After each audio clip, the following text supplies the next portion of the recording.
What is going down, everyone? It's time for Mojobreak.com, the hype episode 284. Prizm basketball is here. We're going to talk about Paolo Banchero. We've got tons of breaks going down at Mojobreak.com. We're also going to talk about how Mike Trout can follow you on Instagram. There's a way to get a card to him to follow you. So we'll talk about that. We'll also look at some early baseball producers in terms of maybe their cards going up or down. I know it's early, but we're going to dive into that as well. And some NBA rookies. Is it time to stock up on some guys for the playoffs? Anybody going to make a big impact in the playoffs?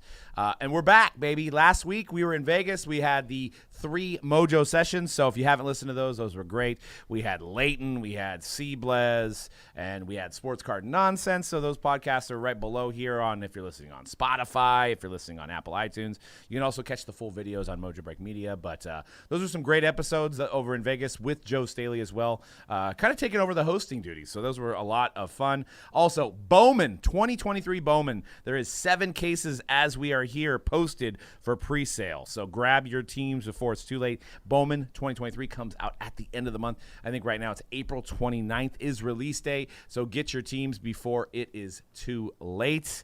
Guys, C-Rad, Prizm, how excited are you? Am I here? I'm sorry, I'm not used to being in the seat. He's a dead seat. Is it this one right here? You got it. You got it. Don't worry. Okay. Yeah, it's Prizm not basketball. There you go. Obviously, always one of the most anticipated releases of the year. The Steph Curry Gold, obviously, that's a big chase card. As a Bay Area fan, Warrior fan, just in general, I mean, exciting draft class, a lot of rookies to go for. It's always a good time for Prizm when you have more than one guy to chase, right? 1 or 2 guys to chase. There's so many guys you can prospect on from this draft class. So this is gonna make it a fun product, chasing the rainbows of those guys, obviously. But like I said, my personal favorite card is that Steph Curry go to sleep with the autograph. Oh, the champion Sigs. Yes. Yeah. Now, in terms of rookies, you know, obviously there's a number 1 guy, but if you had to rank your top 5 rookies in this product, Yes. who are they going to be? Paolo Banchero, number 2, very close. He made a strong case for Rookie of the Year. It was Jalen Williams from the Thunder. We got obviously Keegan Murray from the Kings, with the Kings making the playoffs for the first time. They said that the last time the Kings made the playoffs, the iPhone wasn't even invented yet. Right? So Keegan Murray for the Kings. Damn. Walker Kessler of the Jazz made a strong case. He was part of that trade for Rudy Gobert, which looks kind of silly now. If you're a Timberwolves fan, I'm sorry. And then the 5th rookie on that list, I mean, the unknown of Chet Holmgren, obviously. He's still on that list in terms of value, because we don't know what he can possibly do. So that's what makes the Thunder so exciting, I think, in this product and every product moving forward for the rest of the year of this draft class, because you have the unknown of Chet Holmgren, and then you have what you do know of Jalen Williams. He's a beast of a player, and damn near took the Rookie of the Year honors away from Paolo Banchero. It was very close. Yeah, and shout out Santa Clara University for Williams as well. So a little local talk as well. So, yeah, I mean, I pulled his auto this morning. Hadn't been following him as much, but I knew he was from Santa Clara. So, and, quickly learned it. He put up some stats towards the end of the season. Yep. So, pretty exciting. So, I mean, the Thunder are probably going to be a little bit cheaper in breaks than the Magic. So, might be a good value team with getting some Chets, stashing those, getting the Williams, obviously maybe making a decision on those, whether you're going to stash or hold. But this is a weird year for Prizm because, I mean, we're midway through April, so we're in the playoffs. It's an odd time for it to come out. I think you get a little bit more buzz when it comes out earlier in the season or midway through the season, like in past years. So I think you're seeing a lot of uncertainty with collectors right now. A little less hype, but that actually might translate into lower case break prices, lower teams. The product maybe not rising as much as it may have in the earlier parts of the season. So it might be a good situation to buy and stash some of these guys and see what happens next year. But next year we've got Wemby coming in, so we'll see. We may be barely getting Noir when the season starts or something. I don't know. I mean, how many 22-23 releases do we have left? I mean, there's got to be at least 20. A lot. Yeah. A lot. And we still don't have one of the big 21-22 releases that is yet to come out. Yeah. There's still no Flawless. So. Yeah, the Flawless has now been pushed back to the end of May. Oh God. So I feel like this is a constant theme for the last 3 years, right? Where we're playing catch up here with the draft, and there's no end in sight. It looks like to try to catch up here. Yeah, it's I mean, at least it's not quite as bad as Upper Deck is, with a three rookie class situation going on, which I think they did finalize the 2021 with the Cup, but now they're still catching up on 21-22 as the 22-23 comes in. Yeah, I mean, if you're a newbie collector, you're just all kinds of confused with basketball and hockey. So, but we've got the NBA rookie rankings, and I like how you mentioned the Kings are finally in it. This is actually the first time in, I think, NBA history that all 4 California teams are in the playoffs. That's correct. I saw that. So really shout cool. out. I know a lot of people hate California, but in terms of the NBA, right now they got it on lockdown. So, but what do you think, Cody? Keegan Murray, I mean, we got to take our homer hats off here, but they're going to start in Sacramento. Do you think Keegan Murray can benefit by getting some buckets and making his Prizm cards go up? I mean, he's kind of the only, depending on how you feel about the play-in game with the Thunder and the Pelicans, which, you could be listening to this and the Thunder are already out of the playoff picture. But depending on how you feel about that, there's really only one guy among the rookie class that can really up their value here in the postseason, and it is Keegan Murray, who kind of had a slower end of the season, slowed down a little bit, but also, I think he played the most games of any rookie, which is incredible considering that he's on a playoff team, on a very good playoff team, for that matter. I think he could maybe slide into 2, but I also tend to think that if Sacramento goes on a deep run, it's gonna be other guys that are making the big push. It's gonna be because De'Aaron Fox is making a big push. Sabonis, these guys who have been the driving force on that team all season long. Maybe Murray, but I think it's still wait and see for him. And I think also, I know Jalen Williams had a great end of the season, but I also think pretty clearly the number one guy is Paolo, and it's not that Williams had a great run, but I still think Paolo won the last 4 Rookie of the Month awards, something like that. I think there was some stat about the most 20-point games for a rookie since LeBron. Yeah, but you also have to take into account usage, right? Paolo Banchero is on a really crappy team. Yes. So he's gonna put up the stats. Jalen Williams put up almost the same stats on a winning team. Sure. So. Yeah, I mean, and I learned today that the Sacramento Kings are not in the G League. I thought they were in the G League for a long period of time. You would not be. I mean, they haven't been in the playoffs for a long time. We wouldn't know it. Yeah, it's good for the Kings. It's going to be fun. Did you see that the tickets to the Golden One Center are about double the price of Chase Center tickets? I was joking with my friends.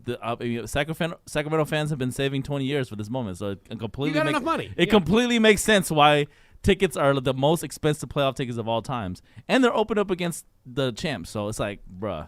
Yeah, and, you got to take your lumps your first time in. So, it'll be a one and done for them. But, I don't think they'll get swept. I think they might take one of those first 2 games. But I think, the Warriors championship blood, and they're getting healthy. They've got, their depth back a little bit more than they have had all season.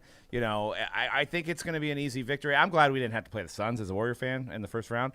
It was getting close there. I think the Suns didn't want to play us. That's why they lost to the Clippers that last game. Honestly, does anyone know what the line is for this series with the Warriors and the Kings? Is it the rare example of a series where the Warriors are negative 260? Yeah. So the underdog, the lower seed, is a favorite to beat. I feel like that almost never happens. I can't think of it. Especially it'd be one thing if it's a 4-5. This is a 3-6.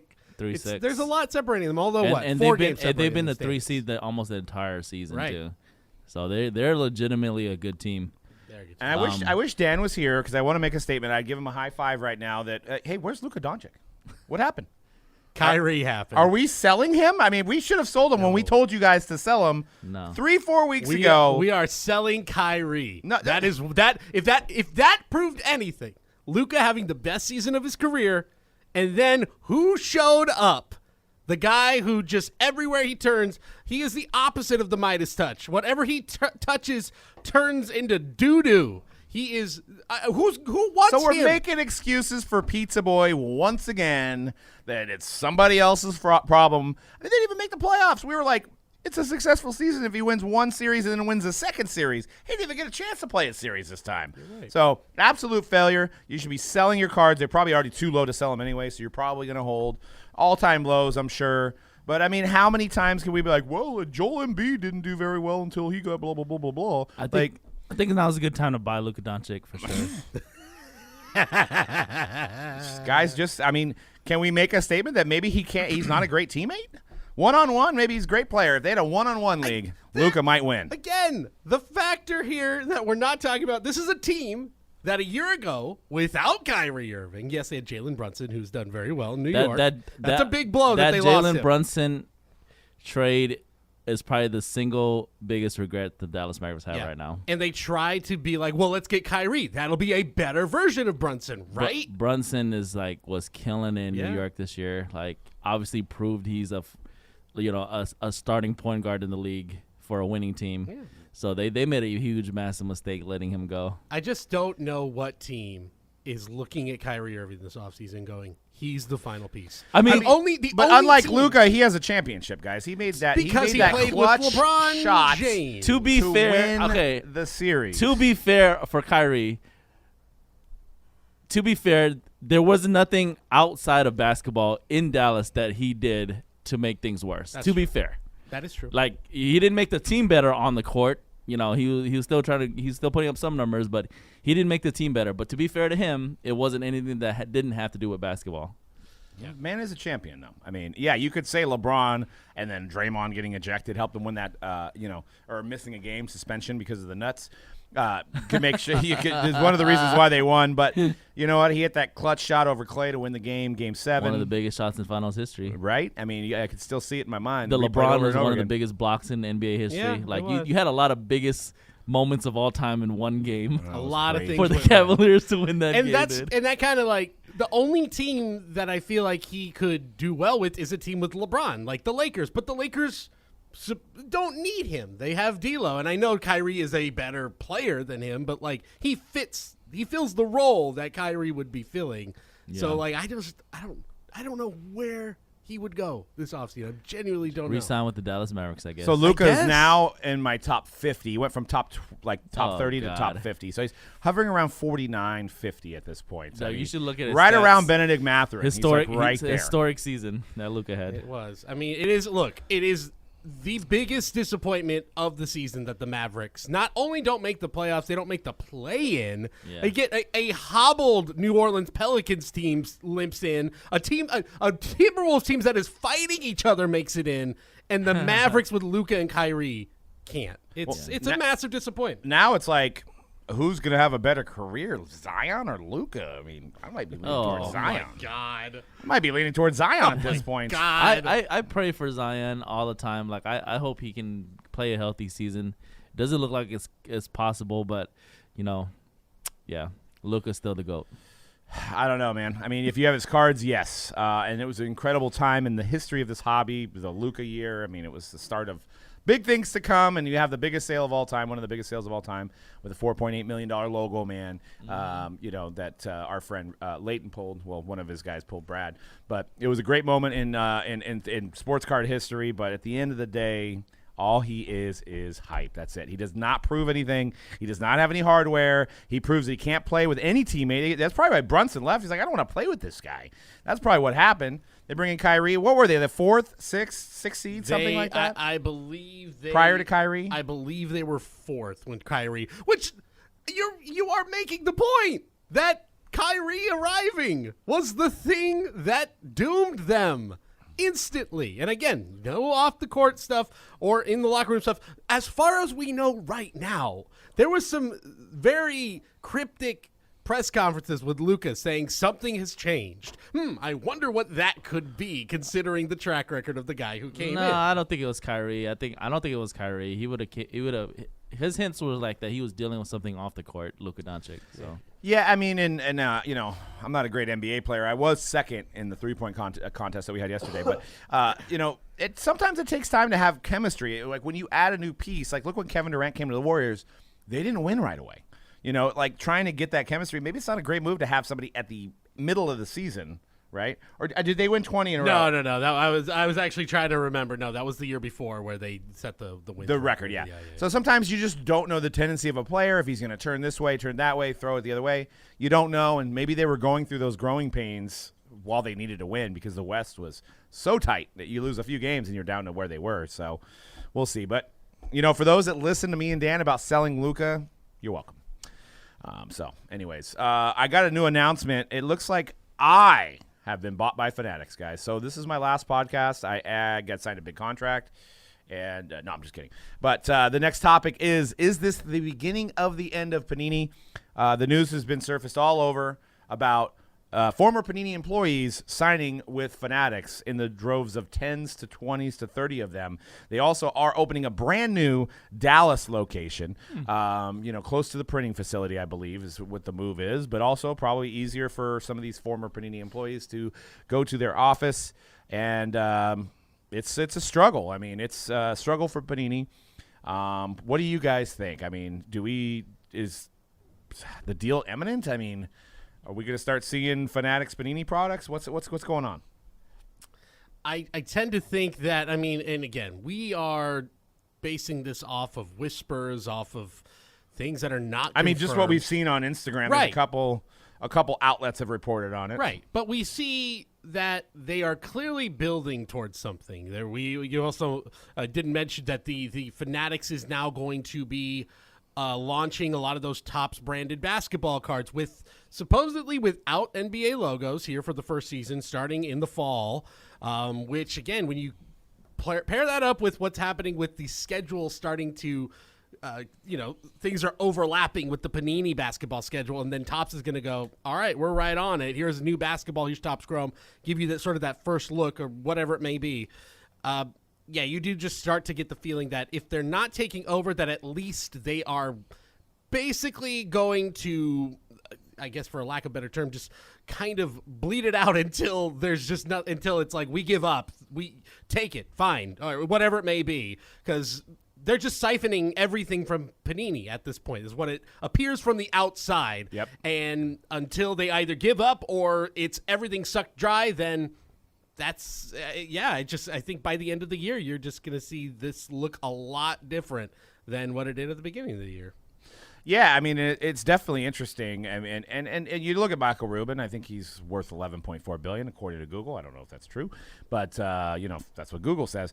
And these are strategic chess moves in order to build his empire in the trading card industry and make his mark and take over these licenses sooner than later. Because if you're new, they basically retain the licenses Panini until 25 and 26, I believe. So, but Fanatics is like, we're ready now. We're ready to start making these licensed products now. The deal was supposed to happen as reported in August. It didn't. And now, they're trying to probably rush this thing because obviously the two sides couldn't agree on a deal to buy Panini.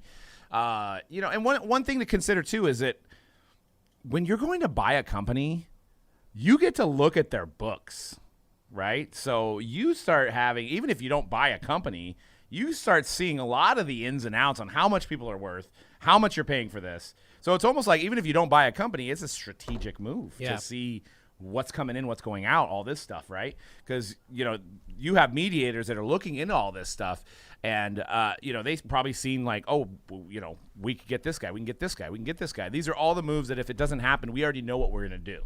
And that's what you're seeing happening. And, soon enough, whether it's going to be with Panini products names like National Treasures, Prizm, or whatever, or it's just going to be Topps Chrome and Definitive for basketball and football, we'll see what happens. I guess the big question is this going to leave such a sour taste in Panini's mouth that they don't sell the brands at the end? That's what I was just going to get at. It's like,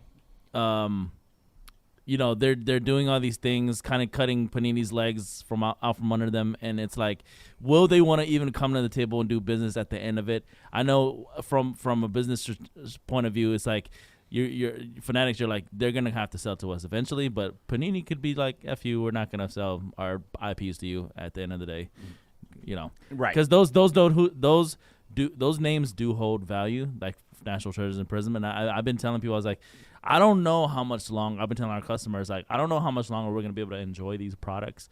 So while we still have them, like, let's just enjoy these products while we still can, like with the Prizms and the National Treasures and what have you. I don't know. It's hard to say.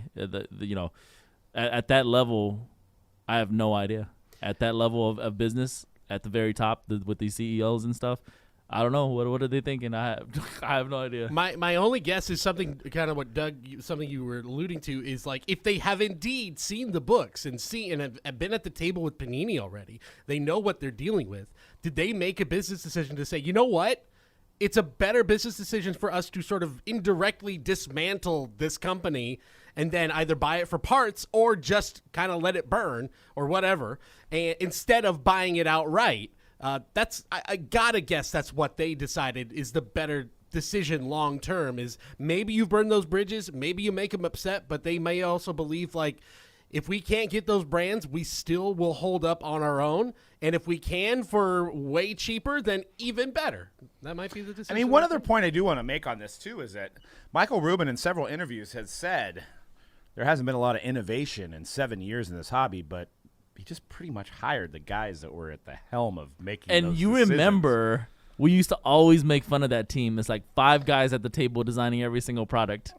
Yeah, I think there's a little bit more than that, but Yeah, no. they show the pictures and maybe I say there should be more innovation. We did our end of the year thing, and I said there really hasn't been a lot innovative in this space. But I think that the innovations that did come 7 years ago or 8 years ago or whatever he's alluding to had really brought a lot of people in. So maybe it might not be new innovations to us, but there's a lot of new people coming in seeing these innovations, and maybe that's what he's referring to. That these innovations are not great enough, but they're good just to keep people getting into this hobby and keeping them fulfilled. But, I mean, if you look at Topps has had a really big problem of trying to suffice a high-end collector.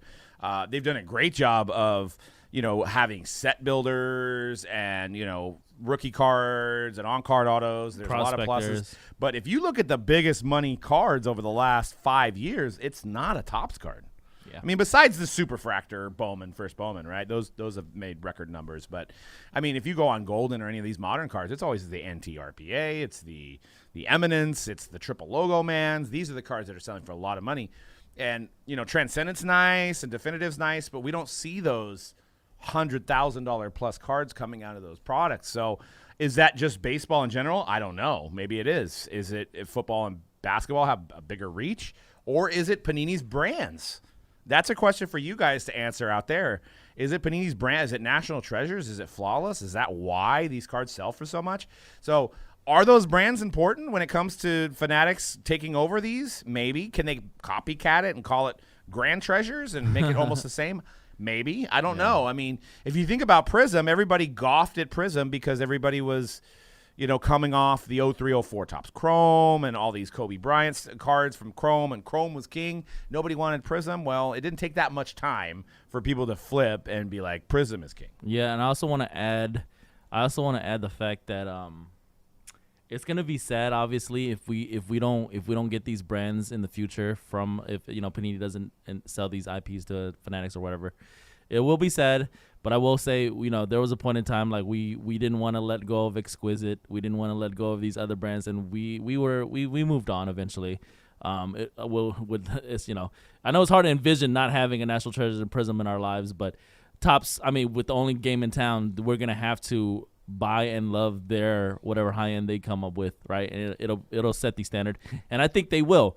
Topps Fanatics will figure out, like, if they don't get these IPs, I think they will have their own Flawless and National Treasures that people are gonna spend millions of dollars on, because it's like, where else are we gonna get the best logo man of the newest rookie? Or right, whatever. And I mean, I think the first step of having that, which I don't know if we really talked about on this show because we didn't have a full-on hype last week, is we didn't talk about the debut patches. And I think that's a great step. And for what I've been told, I talked to some people at the Mint that work at Topps, and it sounds like it's going to be kind of like an iron-on patch. So the player's going to keep their jerseys, but they're going to be able to take that thing off. That was the big thing I was wondering, because I was like, that first game-worn jersey of the new rookies, that's a big deal jersey. Yeah. For their career. Yeah, so they're going to just be able to take that thing off now. They don't know where they're going to house it. If it's going to go into Dynasty, Definitive, we don't know.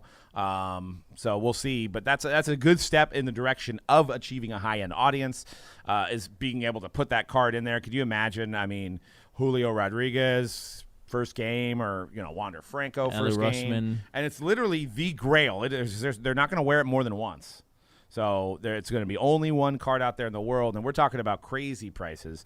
I was even making the suggestion of like, what if you didn't even put that card, and then people are going to blast me on this one, but like, what if you didn't even put that card in a product and you made them collect their whole rainbow of Bowman autos? Ooh, that would be... Because now you take a superfractor and it's 10x. I mean, from a business point, if you're thinking, yeah, everyone will buy in on that, I mean, you're going to sell a lot more cards that way for people trying to chase More it. mass, right? Yeah. So, like, say it's like Volpe or something, right? And Volpe wears it this year, and it's like, we're only going to give that card to somebody that comes to Topps and shows the entire rainbow. Now, that's hard, though, because there's, 48 different colors now. But, some kind of chase to make this, because then what you're doing is you're putting a lot of value in that superfractor, because it could be the last card that one guy needs to collect, or it could be the last card that 5 people need because maybe they've collected the reds, right? So, I mean, that would be crazy. Or maybe you just put it in definitive. I mean, I was thinking of some kind of, if they could do a National Treasures type product and have the 99 RPAs, and then that be the 101, and that just be the Grail, So they're in the right direction on that. But like I said, you look over the past and you see what stuff sells for, and it's people right now. And this is more of the chase mentality. This is the high-end collector, is definitely basketball and football at the moment. So we'll see. I mean, Bowman prices are going to be insane. Drew Jones, the superfractor, is probably going to be 6 figures for a guy that hasn't played in the MLB yet. So we'll definitely see with that. In other Topps news, Big League. Most of the time, people don't care about Big League, but Topps has given an overhaul this year, and we haven't had a chance to talk about it. You guys have probably already heard this news, but it's kind of an interesting story that there is cards, and I don't know who's on the checklist. Maybe you could bring the checklist up of what players are on there. And I don't know if these are 101s or what, but it is a follow back insert. So you get this card, and the one we're showing here is Mike Trout. It is currently at $4,000. We're talking about a box that was made for kids, with kids in mind, that is. I'm sure more adults are ripping it now, but you're talking about a $60 retail box, and this card is at $4,000 with 3 days left, just for Mike Trout to follow you back on your Instagram. That's innovative. That is an innovation. But I think it was kind of meant for kids, and I'm pretty sure some kids' allowance is not at this point. I mean, bro, if you're a kid and you open Big League Baseball, right, you're just buying $60 box, and you happen to pull one of these, that's for a baseball collector that's a kid. That's like you got insane. Mike Trout following you on Instagram. That's a huge deal. That is a huge deal. Yeah, I know there's a Vladdy out there. I don't know how many of these they put out on eBay right now. There's only this Mike Trout and only one other Vlad Guerrero. So I can't assume that they had more than 10 if there was copies of these, because, I mean, you're not going to make Mike Trout follow thousands of people, right? No, yeah, because a lot of celebrities and big-name athletes, they don't even like to follow a lot of people. There's actually a solid amount of players on here. I'd say, 15. Wow. In fact, here they are: Alex Bregman, Cedric Mullins, David Ortiz, Drew Waters, Ezekiel Tovar, Francisco Alvarez, Gunnar Henderson, Julio Rodriguez, Matthew Liberatore, Mike Trout, Nestor Cortez, Travis Swaggerty, Vlad Jr., Vinny Pasquantino, and Wander Franco. Wow. It's a good list. Yeah, that's actually a pretty solid list. It's a good list. David Ortiz getting thrown on there. Does too. it say Pretty that cool. they're 101s? It doesn't have any. It just says one out of every 36,268 packs. You'll find that. It's so I got to very tough assume pull. they're not more than a couple of these No. copies of each player. Most so. definitely. Tough pull. Very tough. But, I mean, huge hit if you're a kid. Huge hit. Yeah. Like, I love that they're putting stuff like this in a product that kids can actually afford. Now, they don't specify where they will follow you. Is it just like your social Instagram. It is Instagram. I believe so. Okay. Is there a if you go on eBay real quick, is there a back to that? Because I think there is. It's just the guy blacked out the Yeah, code. I'd have to double check. And maybe it'll say what. But you got to think in the set, Trout has got to be the guy, right? He's going to probably be the most expensive. Well, you don't want to be followed by Drew Waters? What's wrong Or with that? Pasquantino. Vinny I saw this oh, weekend. Vinny Meatballs, Vinny Pasquantino. You know, I wouldn't mind it. That's an early investment in your social media following right there. But does it? I know it also. But do they have to follow you forever? You know what I mean? Like, can they unfollow Yeah. you in a week? I mean, that's got to be happening. I mentioned to you, Doug, before we started, like, you didn't even, like, who needed this when, if you remember, Joey Bats, Jose Bautista, he have over 50 home runs with the Blue Jays, threw the bat. It was like a rite of passage in the first, like, the beginnings of Twitter. You followed Jose Bautista, he would instantly follow you back. So he had like 7 million followers and 6.8 million people he was following. It actually felt awful if you followed him and he didn't follow you back. That's the worst feeling. It's like he's literally following like the entire population of Canada. Like, why won't he follow me? You're right. You're so caught up in the mix. I mean, I'm sure he's not required to like or comment or anything. So it's just like, I guess I don't know. I mean, how much is it worth? It's I a feel bragging right for kids, man. Like, yeah, but a kid is not bidding on this. This is probably no. A kid's not bidding it, but a kid can possibly hit it out of one of his boxes. Right. I mean, how do we even feel about the fact that it's up for bids right now? I mean, I guess it's fair game, but it does kind of feel like you're right. Out of a kid's product, it's intended so that a kid can follow them. It'll be cool if like somebody's parent buys it and goes, "Cool, you can follow my kid." That'll be great. But yeah, we all pretty much know that's not. Yeah. So this is gonna go to an adult, obviously. Yeah, 100%. A business, so probably. It doesn't feel. I mean, it's just not as cool if you're an adult. You're like, I mean, like, cool. Mike Trout follows me back. Like, if you're a kid though, like a teenager, even, like, this is awesome. But if I'm an adult, like in my 30s, 40s, I guess it's kind of cool. If he's my favorite athlete, sure. But if you just get it because you're like you want to say that Mike Trout follow you. Not the coolest thing. I mean, my wheels are turning. He's a card collector. He knows about breaks. I mean, I'm thinking about it. I mean, I mean, it's a little bit from that perspective. That makes 100%. And that's what I think is driving this. Yeah, is somebody that. But if you're just a random collector and Mike Trout's not necessarily even your favorite athlete, you just want to buy it because you want him to follow you. Well, let's look at the odds here. Let's look at the odds. By the way, it is Instagram, and now you know what you mentioned it like from a if we're talking from a business perspective. If you are like us who have a sports card breaking business, is that what's the price of like, hey, what's good for the brand to get Mike Trout to follow you? Is it worth $4,000? But probably going to be $6,000, $7,000. So, and he only has 970 athletes and celebrities. following. They don't like to follow people, dude. No. There's some athletes that have no follower. They don't follow anybody. All right, don't bid on it. Cut this segment. Cut this segment. Don't tell anyone. Don't tell anybody. I'm gonna have to call Dan. How much budget do we have on this? Put it in the marketing budget. Yeah, exactly. I mean, let's make a prediction. Where is this ending though? This is 3 days. This ends Saturday at 8:23, which is an odd time. I'm assuming that's Pacific. 8:23. It's currently sitting at 4,000. Does this thing go over 10? No, I don't think so. You don't think so? I don't think so. No way. I'm gonna guess. I'm thinking 7. it's near the peak here, dude. I feel like it's near the peak here. 4K. I didn't think they were even going to go for this much. No, It started off around 1,500. I was floored when I saw that it was at 4,000. But, yeah, I mean, I guess it doesn't say that they won't follow a business, right? So maybe that's what people are thinking. Yeah, okay. So that would be – all right, well, then that disqualifies us. But, hey, it was worth a shot. Hey, yeah, I bet this ends up no higher than 7. I think that's probably the peak of this. And even that seems crazy. But who knows? Yeah, but he'll set the bar. But maybe you can get Pasquantino for like under 1,000. Who knows? Not bad. Maybe. What? I guess this is maybe how I would try to justify. Is it worth it? What do you think a cameo of Mike Trout would cost?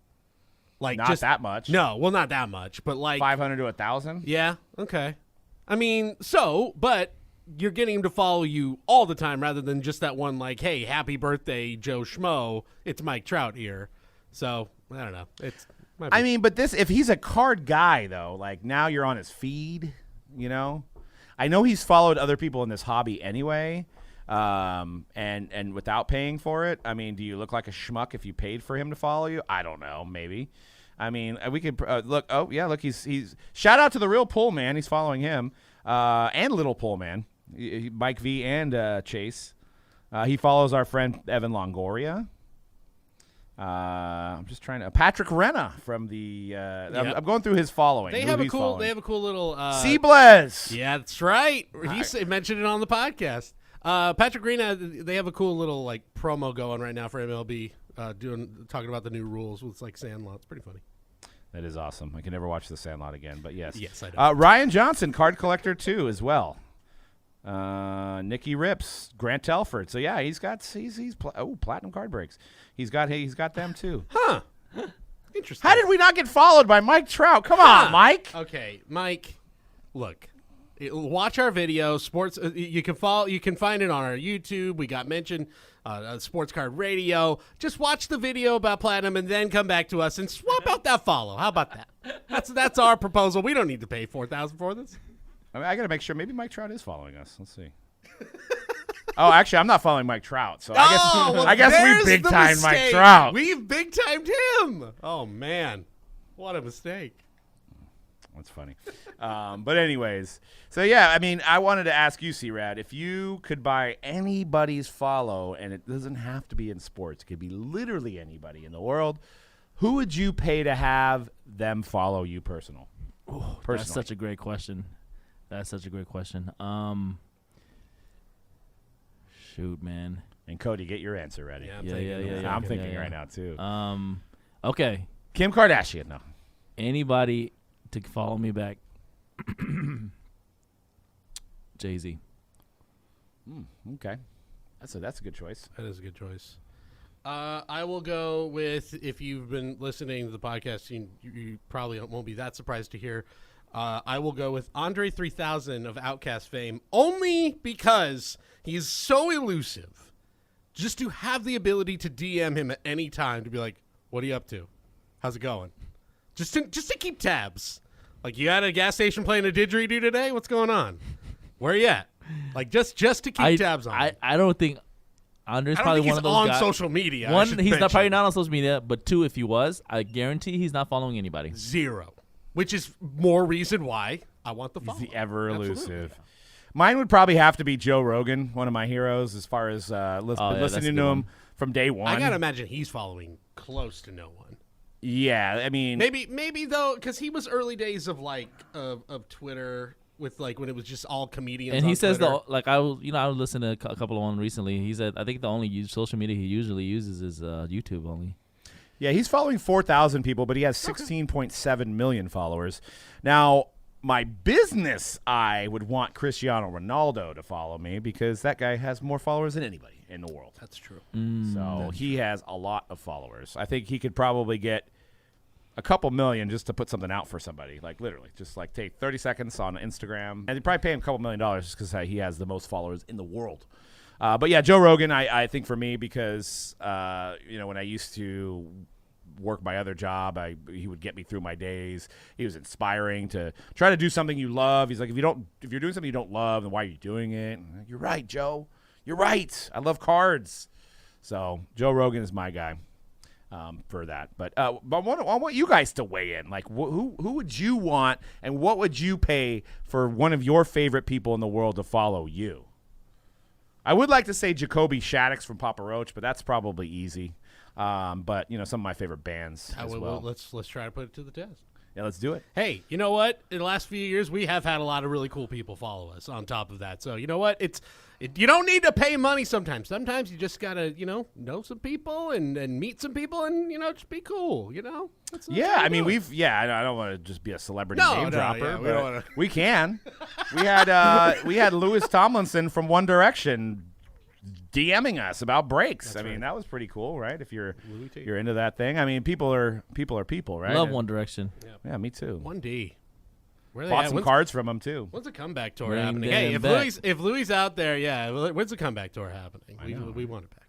Yeah, you can't let Harry get all the exactly. accolades. I know. Get everybody make up with what's his name? Zane? Is that one of the guys? Is that right? Am I wrong there? Possibly. Quick side track. So I took my kids to the John Mayer concert in Seattle last night. Oh, nice.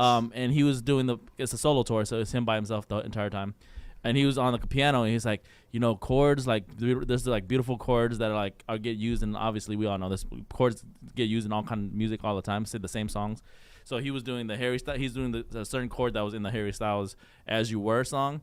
Yeah. As you were. Yeah. And then he was playing the same chord, exact same chord, and he's like, Take on. Oh, it is the same, isn't it? And then he was like, and then he went to his own song that had the same chords as well. Yeah. So I thought that was a kind of cool part. Yeah. He's a beast. That's cool. All right. Well, I think we're into our last segment. We're going to talk a little early, small sample size of some baseball guys. And very happy to say, Mr. Ryan Mountcastle, which we have a few cards of, probably should sell. He's doing well. What else are we looking at, Cody? Early hype. Yeah, what does these guys look like? A lot, yeah. I just want to, you know what? We're just tooting our own horn here today. A lot of the guys that we're talking about are either guys are familiar names here on the podcast. You mentioned Ryan Mountcastle, guys we have mentioned previously as in at the beginning of the season as like buy or sell guys. But yeah, Ryan Mountcastle right now is your league leader in home runs and RBIs. Sweet. In fact, yesterday alone, sorry, C-Rad, against the A's, he had 2 home runs and 9 RBIs. Who's not scoring against the A's, man? Everybody. Yeah, I know. You know what I mean? It's like rehab. Every when you play single the A's. night on our Slack, it seems like you guys are mentioning somebody that's destroying the A's. It's become pretty. They're kind of the punching bag of baseball this year, unfortunately. That's fine. Get that new stadium, man. Yeah, We still I got the know. best colors in MLB. That's I will give you this. It's a top 10 uniform. in Yellow, baseball, for sure. gold, and green. Come on, man. Yeah. But I think Mountcastle's a really interesting one. But if I'm going to lean towards an Oriole right now, Adley? it's kind of the more obvious choice. Yeah, it's Adley, who has looked amazing first at the beginning of the season. And you also look at like the catching landscape in the American League, and you think like there's a shot that this guy is going to start the next 10 games at catcher in the American League in the All-Star game. Like he is that good, and also the catcher. Like, it's kind of thin in the American League, and he is clearly above and beyond everybody else. So, and yeah, he looks the part. Switch hitting catcher, too. I almost forget he's a switch hitter on top of it all. Like, He can hope to special be as guy, good as man. Buster Posey one day Yeah, there you go. and not make the Hall of Fame or sell cards. But I think that the big story for the hobby and for baseball in general is the fact that Wander Franco is the real deal right now. Holyfield. Yeah, real deal. He is real They're deal. what, 11-0? They are 11-0 as we record this podcast. They simultaneously have like one The of the A's might not greatest- even win 11 games in No, the season. That's very true, and the Rays have already knocked it out that fast. They are simultaneously like the best pitching team in baseball, and also have like set the record for most home runs through their first 11 games of the season. And Wander is right in the middle of it. Like this is legit a possible MVP season for him. And I think after last year, where we were so inundated with Wander in this hobby, where it was just like the year after his rookie year is we're getting all his rookie cards, and we're not, and we're just. I mean, we're still in the thick of it. Right. We still are getting Wander rookie cards. Very few now, but it's still happening. So it was easy to get a little Wander fatigue. But I think this is a friendly reminder of how special he is, why we were all so excited about him, why it didn't matter when he was on Tampa Bay, because he's capable of this, and he's only 22 years old, and he's a legit MVP contender. And I think you should believe this early start for him. And that might be a good little plug for Dynasty, right? So we got 2022 Dynasty dropping on Friday, and we are going to be doing some breaks of it. And I mean, Wander Franco, RPAs. Yep. Number to 10 or less. So that's going to be a nice little chase now that he's doing well. I know you got Jared Kelenic up there. Mariners maybe finally turning the page. It's actually right before I was like, oh, should I bring up Jared Kelenic? I know we talked about him in our buy or sell, and his stuff is way lower than it's been, but it was like surprisingly still kind of high. But because people they like him, they still believe in him, and rightfully so. He had a 482-foot home run before we started today. He's up there with the league leaders in homers. You get him and Julio will feed off each other. If he can finally click, then that is really scary. The two of them, obviously in the middle of that lineup, but from a hobby perspective too, like it's going to be cool to have the two of them on the same team. They're going to be in products together. If he can really take off, because they want to do it. They've been pairing them up already. There's plenty of dual autos out there with Jared and Julio together. So they want to make this work. That's very exciting. I'm not 100% convinced yet after what we've seen the last few years, but I'll lean towards staying positive here. He had a good spring, too. So that's something to keep in mind. And Brian Reynolds probably is the cheapest in the bunch here. Easily the cheapest. The cheapest. Rookie cards on the Giants? Yeah, I don't think he actually... No, his first Bowmans are Giants for sure. Yes. Rookies on the Pirates. Okay. I looked it up. Since 2021, he's a top 20 player in all of baseball. Who did we get for him? McCutcheon. I like McCutcheon, but, I'd rather have Brian Reynolds right about now. We kind of rented McCutcheon for a cup of coffee. Yeah. Not the best. That was the end of the Bobby Evans era. Yeah. And it was not his best move, giving up on Brian Reynolds, who, like I said, has become a top 20 player in all of baseball, position player. He's having the best year of his career. He also desperately wants to get out of Pittsburgh, so that's something to keep in mind if you're thinking about buying low on him. Maybe Pittsburgh does something completely out of character and actually gives him a bunch of money to stay. I don't see that happening, especially after O'Neal Cruz just fractured his ankle. Pirates looking bad this year? They look okay, actually. But like I said, O'Neal Cruz just fractured his ankle, who is actually having a great start to the season. So teams that have yellow in their jersey, bad investments. Bad investments, right? Sorry. Teams that have orange, clearly... Pretty good. Like who's good to invest in the Giants right now?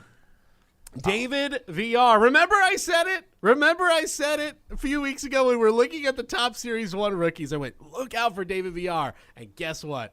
Dude looks legit. Right? I wouldn't advise anybody to invest anybody on the Giants either. But let's just David VR. You heard it from it's me. These opinions do not reflect Mojobreak, and it reflects my opinion. David VR. He's the guy. Maybe Conforto, but you're gonna get the Mets uni.